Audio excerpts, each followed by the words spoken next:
Breaking news here at Third Eye Global. Two very important pieces of information just dropped regarding Epstein. Number one, Deputy FBI Director Bongino has told people he is considering resigning amid the file fallout. Number two, people found out through the metadata of the CCTV footage that two clips were spliced together to create the file or the 12-hour footage that the DOJ dropped. We're going to cover both of those. First, Soy NN telling us about Bongino. All right, this breaking news. Sources tell CNN that Deputy FBI Director Dan Bongino has told people that he's considering resigning amid a major clash between the FBI and DOJ over the continued fallout from the release, or lack thereof, of the Jeffrey Epstein memo.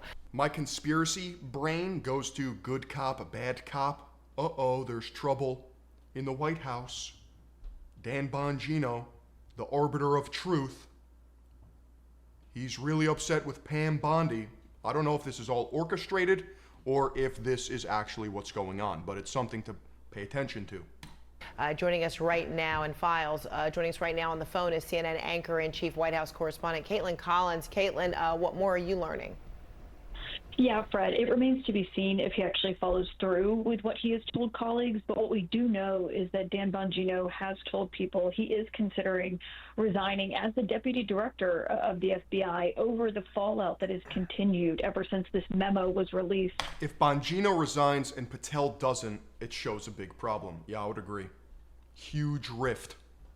Last Sunday, the anger inside the MAGA base has only continued to grow instead of going away, as some officials inside hoped it would.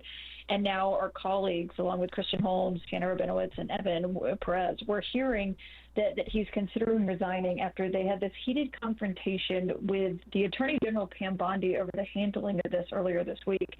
And basically there was a meeting at the White House where the FBI Director, Kash Patel, was there, the White House Chief of Staff, Susie Wiles. They were questioned about whether they were part of a story, that there was basically some infighting over how this came out, and this memo that said we're not going to be releasing any more information related to Jeffrey Epstein. And I should note that we are told Bongino denied leaking any story to this outlet that it was reported on. But there has been a lot of fighting between Attorney General Pam Bondi. I believe Dan is an honorable man. I have no basis to believe that, but perhaps I can see the vision. I'm just hesitant to trust anyone in politics, period. Specifically in the leadership over at the FBI over who's to blame in this situation. I think the context here is obviously Dan Bongino, Kash Patel. They came from this MAGA world where they themselves had pushed a lot of questions about the so-called client list that Epstein had beforehand. And now the MAGA base is just not pleased or satisfied with what they've said in this memo that came out unsigned from the Justice Department and the FBI on Sunday night. So what we are told is Dan Bongino did not show up to work today, that he is essentially not there out of protest. But whether or not he actually follows through on this still remains to be seen. We're still reporting that out. But it just speaks to the backlash. He was hesitant to concur when he was next to Patel on the news. So maybe he's doing this of his own volition.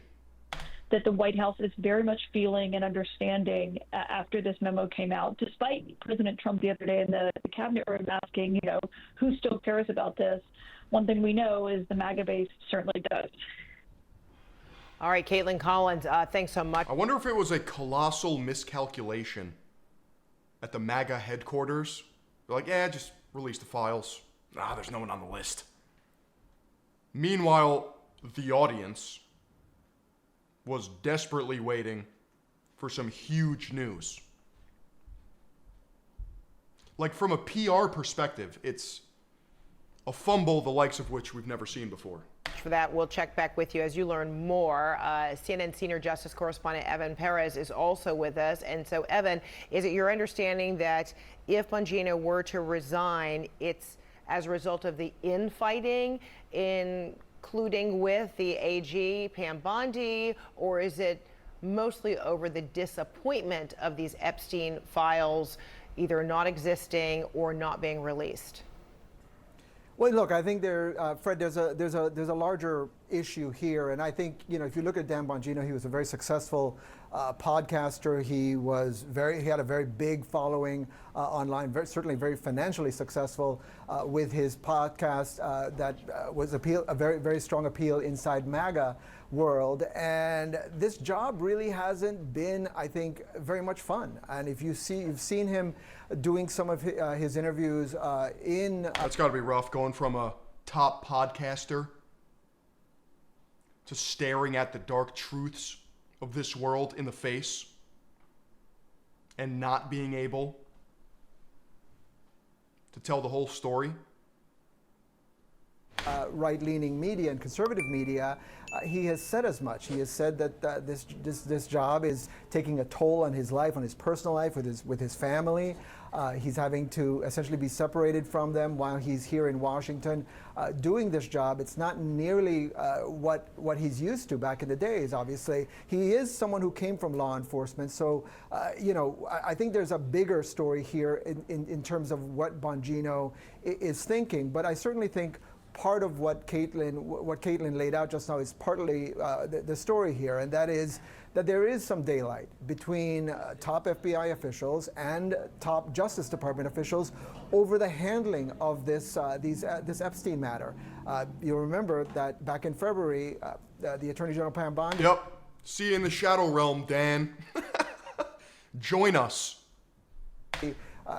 Led this event at the White House where they brought in all these MAGA influencers, these conservative influencers on social media, and gave them, with great ceremony, these binders that were supposed to contain these Epstein files. Turns out, though, most of the files were actually out there for years. And so it was a great embarrassment. It was just a photo op. Both to Bondi and to FBI officials who really didn't have much role in this. And so that's where some of this begins and where you see some of the distance. And so I'll point out one quick thing that on social media today, Todd Blanche, the Deputy Attorney General, has tried to respond to some of the pushback from Lara Loomer and some of the other, and he has basically tried to point out that Kash Patel and Don Bongino and the Justice Department leadership are all on the same page, that there is no daylight. If you look at the tweet, he says, the suggestion by anyone that there was any daylight between the FBI and DOJ leadership on this memo's composition and release is patently false. Now, he's referring to the memo that went out this week where they said there's no there, we're not releasing. Today there was also a Laura Loomer scoop that Bongino might leave because of his fight with Pam Bondi. Anything else. It's very clear, Fred, that there is daylight between the FBI and the Justice Department. They keep saying daylight between the two, but I don't really know what that means. Maybe I'm low IQ. Anyone want to break that down for me like I'm 5? Over the handling of this.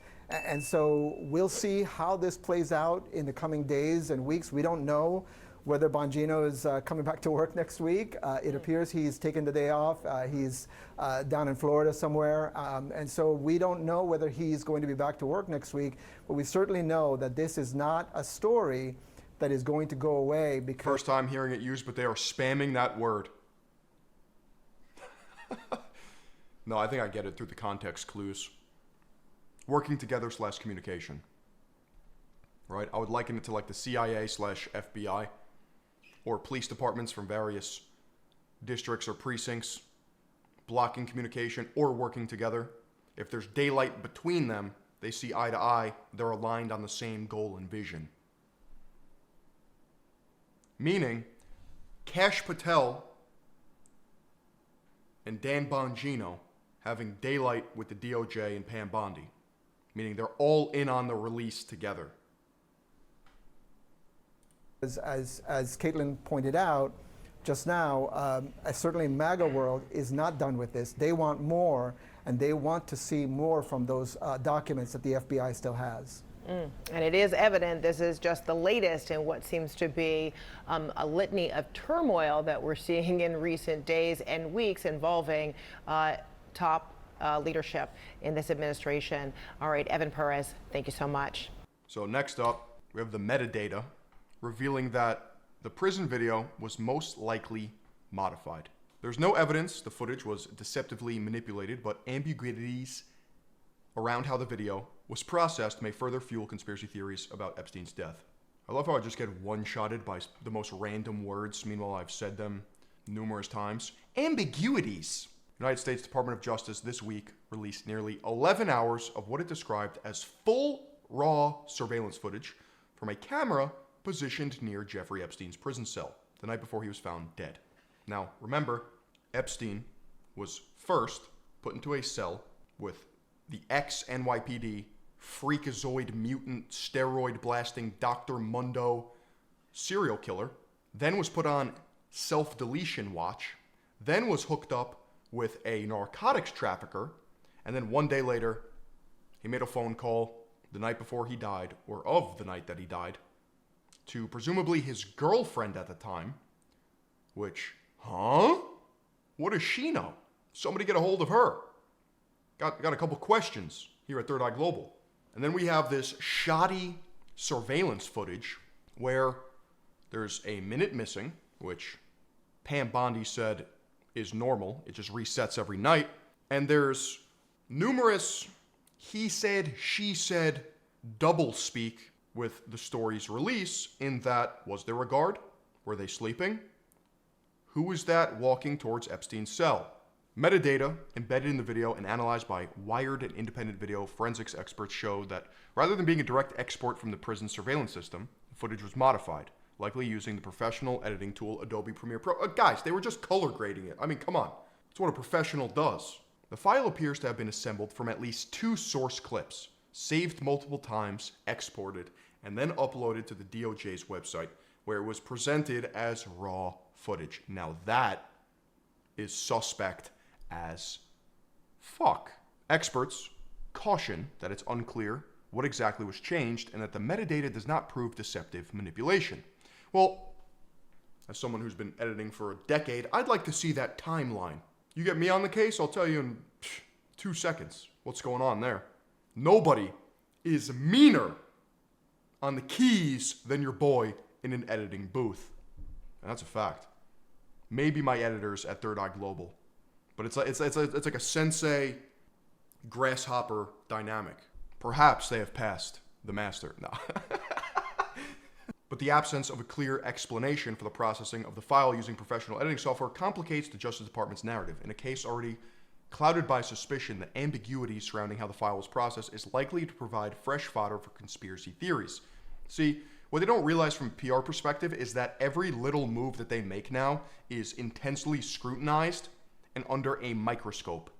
They're just digging themselves a deeper hole because they don't see the repercussions of how this looks. The optics are all off.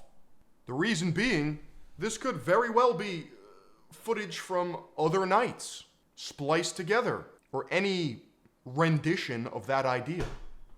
It's not actually raw and uncut, like how we keep it at Third Eye Global. Any aspect of the official story that isn't fully explained will be co-opted by conspiracy theorists, says Mike Rothschild, an author who writes about conspiracy theories and extremists. So whatever your flavor of Epstein conspiracy is, the video will help bolster it. Well, that's a fact. Gee, I wonder why everyone has a conspiracy theory about Epstein. It's almost like the world's biggest gooner on an island turned out to potentially be a intelligence asset and got away with his heinous crimes. Meanwhile, Ghislaine is rotting in a prison for 20 years for crimes that apparently didn't happen. Because there's no list. He's just a financier, dog. That's it, yeah. For months leading up to the joint memo the DOJ and FBI published Monday, Attorney General Pam Bondi had promised a release of records related to Epstein, raising expectations that new, potentially incriminating details might surface about the disgraced financier's death and his ties to powerful individuals. However, rather than revealing new information, the memo largely confirmed conclusions reached years earlier that Epstein was found in a Manhattan prison cell on August 10th, 2019, and died by self-deletion while awaiting trial on trafficking charges. The FBI enhanced the footage by adjusting contrast, color, and sharpness, and released both the enhanced and what it described as the raw version. Both versions of the video appear to have been processed using Premiere and include much of the same metadata. According to the FBI, anyone entering the area containing Epstein's cell during the relevant time frame would have been visible on that camera. Well, as we saw, that video was straight dog water, filmed on a Motorola Razr from 1992. My Ring doorbell and my bird feeder have 4K Dolby Digital surround sound resolution in comparison. And this is the best we got? We have an Arkham Asylum villain in our hands, and two bozo clown idiots fall asleep, and the cameras weren't recording. But wait, they were. How is it possible to have security footage in 144p in 2025? The LG chocolate would have given us better fucking footage. Holy buckets. Okay, so this is the metadata. 21 gigabytes, which is, dude, I've made YouTube videos in, what was it? ProRes 422, not even H.264, 15-minute videos, 150 gigabytes because my color grading is cracked. S-Log 3, real ones know. Working with two independent video forensic experts, Wired examined the 21 gigabyte files released by the DOJ. Using a metadata tool, reporters analyzed both exchangeable image file format, EXIF, and extensible metadata platform, XMP data, to identify signs of post-processing. The raw file shows clear signs of having been processed using an Adobe product, most likely Premiere, based on metadata that specifically references file extensions used by the video editing software. In this case, the metadata indicates the file was saved at least 4 times over a 23-minute span on May 23rd, 2025, by a Windows user account called MJCole1.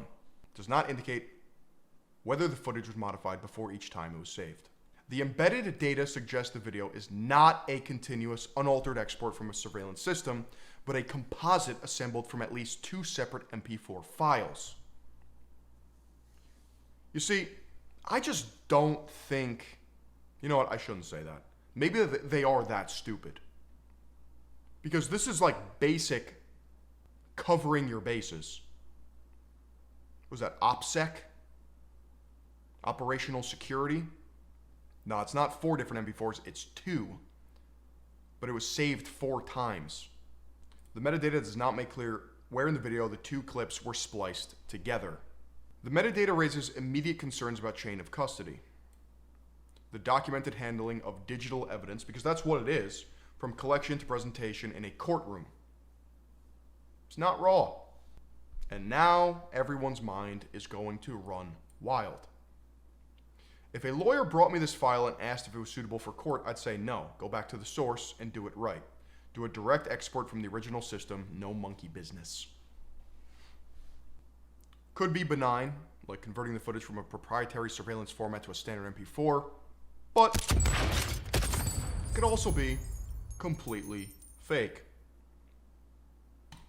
Diabolical is correct. Starting on July 29th, 2019, a technical error prevented roughly half of them from recording, including most inside the shoe. That's really convenient. The system was scheduled for repairs on August 9th, the night before Epstein was found dead. But the technician assigned to fix it couldn't access the necessary equipment because... Trump calling Epstein a creep is wild, bro. You were on that jet so much the FAA gave you frequent diddler miles. This just seems like a convenience that's annoying. This is Pam Bondi saying that it's part of the daily cycle where the minute goes missing.